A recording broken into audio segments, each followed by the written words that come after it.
week after week, as she, has done well and established herself as a really good player on tour, they all come out to support her. And so I think we saw that in Australia when it was kind of overcrowded. They put her on a too small of a... Jessica Pegula has done it. She has won the WTA Dubai Open. And in the middle of celebrating one of the finest victories of her career, she did something that tells you everything about the kind of person she is. She used her platform. She used the spotlight that comes with winning a prestigious title, and instead of just talking about herself, she turned the conversation towards someone she believes deserves far more recognition and far better treatment than she has been receiving. She talked about Alex Eala, and she did not hold back. Pegula made it absolutely clear that in her eyes, Alex Eala is not just a promising young player trying to find her footing on the tour. She is a rising star in the truest sense of the word. She is someone who has already demonstrated time and time again that she belongs at the highest level of this sport. But here is the problem. The WTA does not seem to be treating her that way, and Pegula is not going to stay quiet about it. She brought up something that has been sitting with a lot of people for a long time now. She talked about her own match against Eala at the Miami Open. She recalled walking into that match and being genuinely surprised by what she saw. She had not expected the kind of atmosphere that greeted her. The energy in that venue was electric. The crowd was enormous, passionate, loud, and completely invested in every single point. Pegula said it was insane, and she meant that in the best possible way. She was not complaining about it. She was marveling at it because what she witnessed that day was a young player who had already built a following that most established stars could only dream of. Amazing. I mean, I played her when she kind of broke out last year in Miami, and I'm from there, and the whole crowd was against me, and I was like, what on earth is going on? Like, where do these people come? And this was not just a Miami phenomenon. Pegula was very specific about this.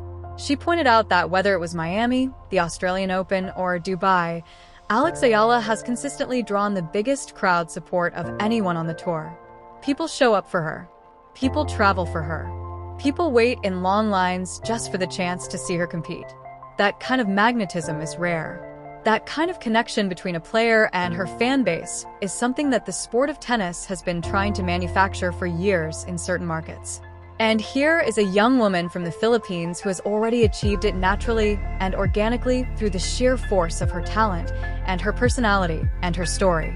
But despite all of this, despite everything that Eala has shown and everything she has brought to the sport, the WTA has continued to schedule her on smaller courts.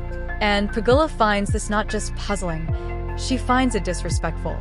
She spoke about the Australian Open specifically, and what she described is genuinely difficult to understand when you sit with it. Think about the situation. You have a player who, by multiple accounts, was bringing in some of the biggest crowd numbers the tournament had ever seen. You have fans flying in from across Asia, from the Philippines and beyond, making the journey specifically because Alex Eala was competing. And when those fans arrived, ready to witness something special, ready to cheer their player on, the WTA had placed her on a court that simply could not hold them all. Eala is the match that I was looking at, and there's people like wrapped around the stadium just trying to get in, which is pretty crazy. And I mean, it's cool to see and it's exciting, but obviously, for fan experience, I don't know, because I'm not living that same experience, but hopefully the event kind of continues to grow with. People were standing outside. They were waiting in queues that stretched on, hoping somehow to get through the doors and catch a glimpse of the match. Many of them never made it inside. They had come all that way, some of them having spent significant money and time to be there. And they ended up outside a stadium listening to a crowd they could not join, watching a match they could not see. And then Eala was eliminated. And those fans who had given so much just to be there had nothing to show for it except the memory of standing in a line that never moved fast enough. Pegula did not mince words when she addressed this. She called it disrespect toward Eala, toward the fans, and toward the momentum that Eala has been building in this sport. And the thing that makes her words land so hard is that she is not an outsider making these observations from a distance. She is a player who has been on those courts, who has experienced that environment firsthand, who played against Eala herself and felt the energy in that room. When she says something is wrong, she is speaking from direct experience. She also went a step further and revealed something that should have been headline news. She said she had been told that the Australian Open had seen its best crowd ever, and that this record-breaking turnout was significantly driven by the presence of Alex Eala. The best crowd in the history of the event, and the player most responsible for that energy, was given one of the smaller courts on the grounds. That is not a scheduling oversight.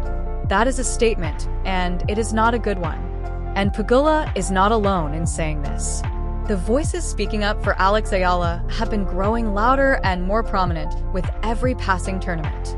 Novak Djokovic, a man who has won more Grand Slams than anyone else in the history of the sport and who has seen every dimension of professional tennis from the inside, came forward and spoke plainly.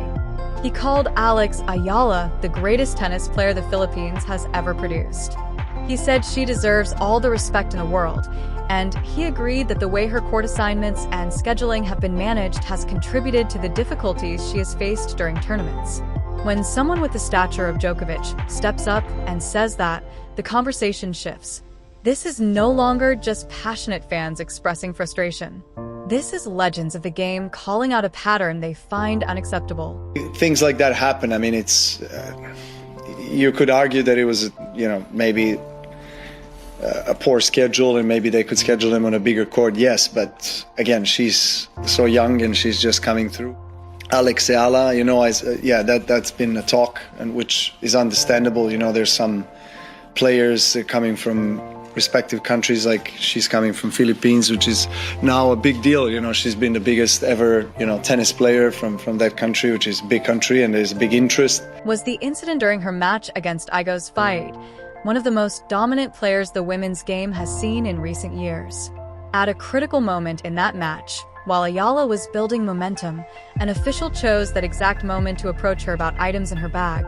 The timing of it, the disruption it caused, the way it broke her rhythm at a pivotal point. None of it made sense unless you were willing to consider that perhaps it was not accidental. But here is what all of this proves above everything else. Alex Eala is not going away. Every obstacle placed in front of her has made her stronger. Every questionable call, every small court, every scheduling decision that seemed designed to diminish her has only amplified her story and expanded her fan base. She is becoming bigger than the politics. She is becoming bigger than the tour's apparent reluctance to give her the stage she deserves. Jessica Pegula sees it. Djokovic sees it. Coco sees it. And millions of fans around the world see it every time she steps onto a court. The WTA can keep putting her on small courts. But nothing about Alex Eala feels small. Not her talent, not her fight, and certainly not her future.